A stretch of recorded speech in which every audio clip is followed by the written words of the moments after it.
여러분 안녕하세요. 오늘 얘기는요, 닭똥집 볶음 못 만드는 닭 키우기입니다. 타이틀이 좀 거시기 하죠. 이 얘기는 좀 할 필요도 있을 것 같아서 한번 오늘 주제로 삼아 봅니다. 제가 이제 전편에 그런 얘기 했습니다. 닭사육에서 최고의 문제, 난제가 뭐냐? 조류는 30에서 70%가 소화 안 돼서 소화율이 낮다. 30에서 70%가 소화 안 되고 이제 배출되는 거죠. 사료 100kg 먹었을 때 30에서 70kg가 소화 안 돼서 낭비되는, 닭을 잘 키웠을 때는 어떻습니까? 70% 소화되고 30%는 버리는, 야생 조류가 그렇거든요. 그래서 여기서 열매를 먹고 다른 데가 똥을 싸면 씨앗이 나온다. 그래서 씨앗을 이동하는 게 조류라 하는, 이건 창조주께서 만든 룰입니다. 그러다 보니까 이제 평균 야생 조류가 50%의 사료 소화율을 가지고 있다. 먹이에 50%만 흡수되고 50%는 똥으로 배출된다. 그러면 이제 사육하는 닭 같은 경우, 오리 같은 경우는 어떻습니까? 축종에서 좀 다른다면 닭 같은 경우는 이거는 정확한 데이터는 없습니다. 40% 소화되고 60%가 소화 안 돼서 배출되는 소화율 40% 정도 아닐까. 야생 조류가 50%니까요. 제가 평균으로 이렇게 뭐랄까 여러분하고 이제 교류하기 위해서 제가 전달하기 위해서 50%라 얘기했습니다. 전체적으로 30에서 70%인데 제가 이제 사육 평균으로 50% 잡았고요. 그러면 이제 사육하는 닭은 한 40% 소화율밖에 안 되지 않나. 닭을 키우신 분도 아실 겁니다. 똥이 나오면 이제 비가 온다는 거, 물을 뿌렸을 때 아마 되게 옥수수살을 많이 먹어요. 그러면 옥수수가 보입니다. 그런 문제 때문에 이제 닭을 이제 키우고 난 다음에 하면 이제 개분 퇴비를 하지 않습니까? 그랬을 때 너무 아깝다 하는 분들 꽤 계실 겁니다. 어쨌든 그 개분을 밭에다 그냥 뿌렸을 때요, 그럼 새들이 막 날라오고 난립니다. 왜냐 그러면 그 옥수수 알갱이들이 있으니까.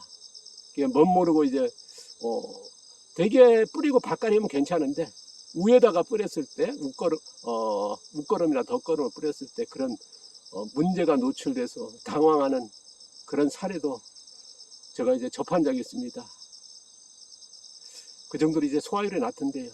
그렇다면 우리가 닭사육에서 제일 난감한 게 바로 소화율이란 말씀 드렸습니다. 그래서 해결하는 기술이 닭사육에서 최고 기술이란 말씀을 드렸는데 전편에요. 자, 오늘 얘기 닭똥집 볶음 못 만드는 닭 키우기.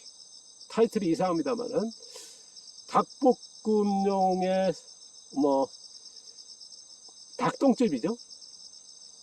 정확하게 얘기하면 닭똥집이라고 얘기해야 되는, 왜냐하면 이제 부위별이 다 틀리니까요. 자, 닭똥집으로 볶음이 안 되는 닭 키우기. 닭똥집이 역할이 뭡니까? 바로 닭이 살을 먹었을 때 보면 이제 부분에 큰 주머니가 있습니다. 거기다가 이제 일단 먹은 것들이 쌓이고 그 다음에 전이로 가지 않습니까?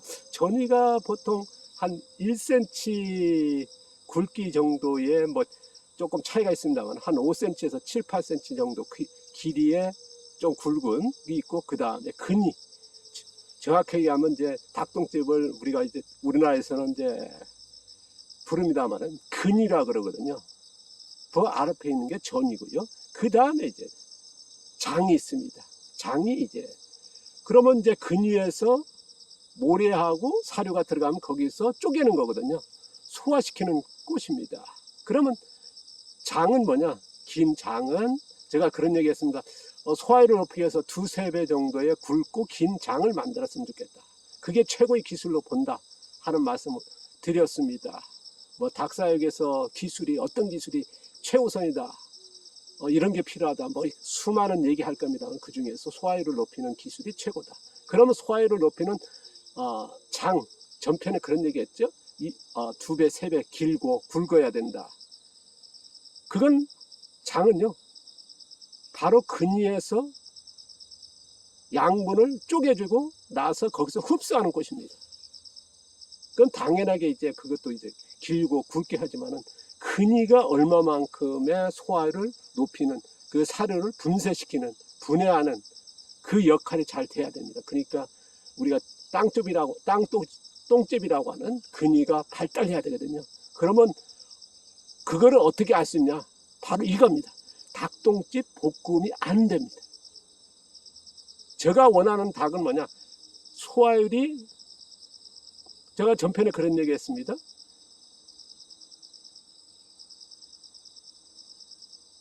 조금 전에도 얘기했는데, 소화율이 사육하는 닭은 한 40% 소화율을 추측하고 이제 비교 대상으로 얘기했을 때, 저 같은 경우는 20%가 소화 안 되고 배출되는 그런 닭으로 키웠으면 좋겠다. 그래서 100kg 사료 먹였을 때 80%는 흡수되는, 그 다음에 20%가 낭비되는, 뭐 야생조류가 아까 평균으로 했을 때 50%니까요. 그럼 어마어마한 거죠.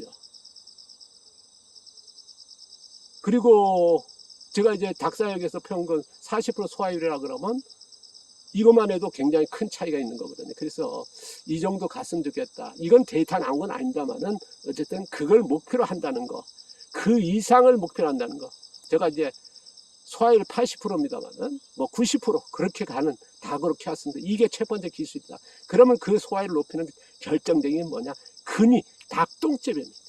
닭똥집이 그 역할을 해줘야 되거든요. 그러면 그걸 알 수 있는 게 뭐냐? 우리가 이제 닭을 어느 정도 키웠습니다. 우리가 보통 도계를 해가지고 이제 사람이 어쨌든 먹게 되지 않습니까? 그랬을 때의 그 근위를, 닭똥집을 가지고 우리가 이제 보통 시장이라든가 마트 같은 데 팔지 않습니까? 닭똥집 근위를. 그럼 그걸 사다가 이제 쫑쫑쫑 썰어가지고 거기다가 뭐 양파 쫑쫑쫑 썰어놓고 당근 같은 거 썰어놓고 거기다 양념 치고 그래서 살살살 볶아서 이제 먹지 않습니까? 그러니까 후라이팬에 이제 닭똥집을 이제 좀 슬라이스, 뭐 형태가 좀 틀리다만은 대개 보면 슬라이스 하거든요. 뭐 그게 두께는 좀 다릅니다만은 그렇게 등등 썰어서 이제 채소하고 볶아서 이제 먹게 되는데요. 그럼 후라이팬에서 당장에 뭐 그래서 오래 뭐 크게 시간도 안 걸리고 양념만 잘하면 이제 뭐 좀 뭐랄까 스파이스 잘 쓰고 그 다음에 조리에 테크닉만 있다 그러면 이제 만들어낼 수 있는 닭똥집 볶음이 안 되는, 못 만드는 닭똥집으로 키워야 됩니다. 그건 뭐냐 그러면요, 프라이팬에 우리가 똥집을 사옵니다. 싱싱한 거거든요. 생물 그대로입니다. 그걸 이렇게 썰어가지고 이제 깨끗하게 식힌 다음에 썰어가지고 뭐 채소 같은 거 썰어가지고 같이 나서 달달 볶지 않습니까? 그러면 이거 가지고 그대로 먹을 수 있거든요. 그게 일반적인 닭똥집이에요. 그러니까 닭똥집 볶음으로 이용하고 있거든요. 근데 제가 목표한 사료율 80% 90% 되는 닭으로 키웠을 때 두세 배의 장으로 굵고 긴 장을 만들었을 때 근위는 어떻게 됐냐? 근위는 프라이팬에 닭똥집을 종종 썰어가지고 채소하고 나왔습니다. 볶았습니다. 그러면 먹을 수 있냐? 못 먹습니다. 왜? 뭐 냄새나서? 아닙니다. 바로 질겨서 못 먹습니다.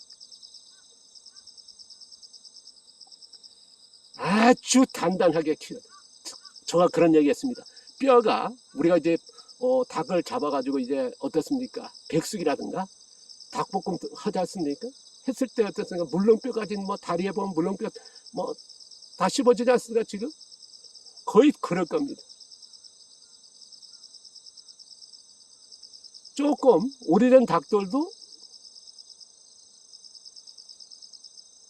물렁뼈 먹어지거든요. 그런데 저희들 닭은 쇠땡이 같다. 그게 마찬가지고요. 근위는요 절대 볶음이 안 됩니다. 왜? 너무나 안 익으니까. 최소한도요 압력솥에서 조리 방법의 차이가 있습니다만은 30분에서 1시간 이상 삶아 놓고 볶아야 됩니다. 그러니까 일반적인 이제 뭐 생 닭똥집을 이제 종종 썰어가지고 채소 넣고 이제 볶으면 이제 익고 해서 그대로 먹는데 저희들 바로 이 얘기입니다. 아주 단단한 근이 닭똥집으로 만들어야 된다는 거. 그러니까 닭볶음에 우리가 일반적으로 얘기하는 닭볶음 요리로서는 안 된다는 거. 되긴 된다. 단지 뭐냐? 압력솥에다가 30분에서 1시간. 그건 요리 방법에 따르고 누가 먹냐에 따르지만은 그렇게 익힌 다음에 다시 볶아야 됩니다. 그 정도로 단단하다는 거. 되게 근이 닭똥집에 어느 지역에서는 이제 회로도 먹거든요. 그건 뭐냐면 씹을 수 있으니까 먹는 겁니다. 저희들은 썰긴 써는데 못 먹습니다. 질겨서. 먹으려면요, 아주 우리가 뭐냐입니까? 보거. 그렇게 썰어야 됩니다. 얍삭하게. 뭐 접시가 그림이 보일 정도로 했을 때에 씹지. 그렇지 않으면 안 된다는 거. 그 정도로 이제 단단하거든. 그런 근이, 닭똥집을 근위가 되는 닭으로 키워야 된다 하는 게 저희 생각입니다. 그게 아마 바로 알 수 있는, 누구나 알 수 있는. 근데요, 이건 있습니다. 아주 뭐 4년, 5년씩 막 오래된 닭 찢어서 일반식으로 키워도 그건 늙었을 때는 그런 일도 발생합니다.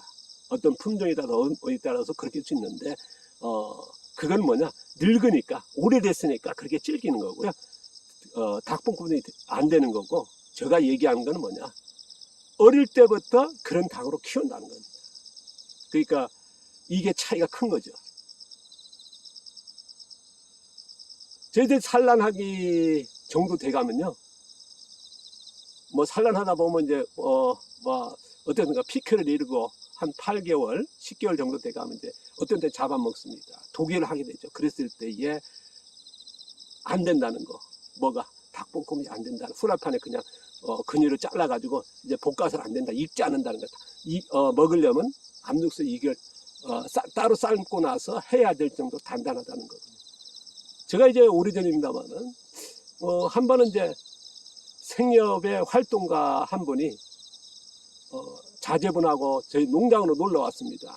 그날 마침 집사람하고 제가 이제 닭을 도기하는 날이었습니다. 저는 이제 닭을 규모가 2,000여 마리, 보통 상품이 나가는 게 이제 800마리 정도. 그럼 2,000마리 키우는 건 뭐냐? 잡아먹는 닭, 그 다음에 이제 계란 낳는 닭, 병아리 키우고 뭐 그런 시설하니까 연중 1,000마리 이상은 1,000마리에서 1,500마리 유지하는 농장이었습니다. 그런 닭을 뭐 어디서 파는 게 아니라 농장, 저희들은 체험 농장 했으니까요. 음식을 체험을 했었습니다. 몽사 뭐 강의도 하고 이제 다 현장 체험도 하고 뭐 합니다만 그 중에서 음식을 꼭 먹어보는 체험을 하거든요. 그랬을 때 고기는 올라가야 되는데 고기가 뭐냐? 닭고기였습니다. 그러니까 꼭 저희들은 외부에 안 팔고 농장 안에서 그 많은 닭을 다 소비했거든요. 왜냐하면 사람들이 워낙 많이 찾아오니까. 그랬을 때에 닭을 도축, 도개, 닭 같은 건 개니까요. 도개를 했을 때 한 30마리 이상 하게 됩니다. 그럼 이제 저 혼자서는 못하니까 이제 꼭 집사람이 지렁이 너무 무서워해가지고 밭에 못 나오거든요. 벌레를 싫어요. 뭐 겁나가지고 집에서 벌레 있으면 벌떡벌떡 뛰습니다. 저가 잡아야 되는 거. 그러니까 밭에 나는 뭐 이런 게 싫어서 그런 건지 아니면 뭐 그렇게 하는 원래 그런지 모르겠습니다. 어쨌든 뭐 밭에 안 나옵니다만은 도기할 때만큼은 제가 이제 죽이고 뭐 그런 거를 안 한다는 걸 알거든요. 하지만은 내가 싫다 해서 도기를 안 한다. 닭을 죽여야 되니까요. 그 작업이 누구한테 시킬 수는 없지 않습니까? 내가 싫어한다 해서. 그건 제가 수행하거든요. 그러니까 집사람이 미안해 하더라고요. 그 피를 좋아하고 좋아하지 않고 막 씻어야 하지 않습니까? 도기하면 그거를 감당 다 했습니다. 그러니까 집사람이 이제 둘이서 한 30마리 넘는, 그리고 닭을 잡을 때 뭐냐면 인도적이어야 되고 윤리적이어야 됩니다. 죽일 때 뭐냐면 이제 닭이, 그럼 나중에도 얘기했습니다만은 그런 뭐랄까 스트레스가 발생하지 않는 닭 도기를 해야 되거든요. 그러니까 그건 누구한테 맡길 수가 없습니다. 왜냐하면 그거는 굉장히 도기는요 기술적으로 해야 되는데, 그러니까 인도적이고 윤리적인 그 안에서 해야 되거든요. 거기에 스트레스 쌓이는 물질이 닭한테 있다 그러면 그 닭고기는 품질로서는 사람이 먹어서 안 될 수도 있습니다. 아주 나쁜 품질의 닭으로 돼버리거든요. 영양을 끼친다는 거. 그러다 보니까 이제 집사람 하는데 성협의 활동가 가족분들 와서 하니까 제가 한 30마리니까 그 닭똥집을 이제 몽땅 드렸습니다. 닭똥집 30마리면 양이, 저희들은 닭똥집이요, 일반 닭똥집의 한 10%에서 30% 정도 크기가 좀 클 겁니다.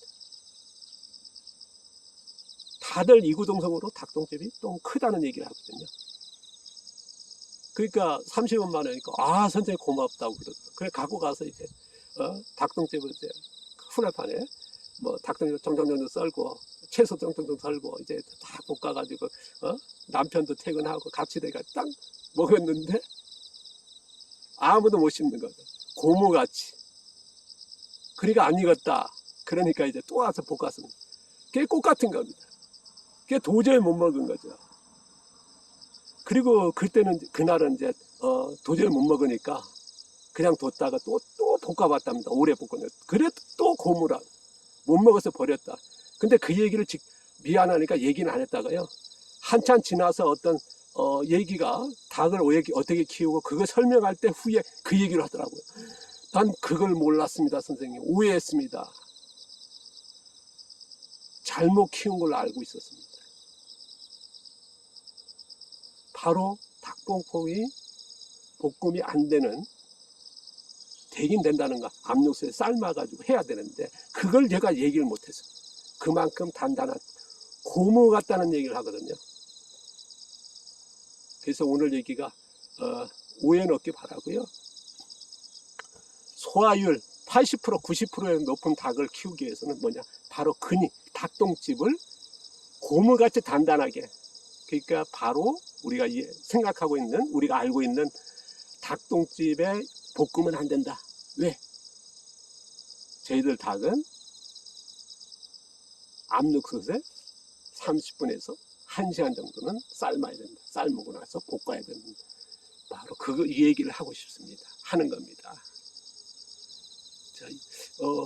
좀 전달이 어떻게 되는지 모르겠습니다. 어쨌든 근이 이제 닭의 소화율에서 제일 크게 작은 것마다 장은 흡수되는 곳이고, 바로 닭똥집 근이라는 거, 그 근이가 어느 정도 해야 되냐, 고무같이 단단해야 된다는 거.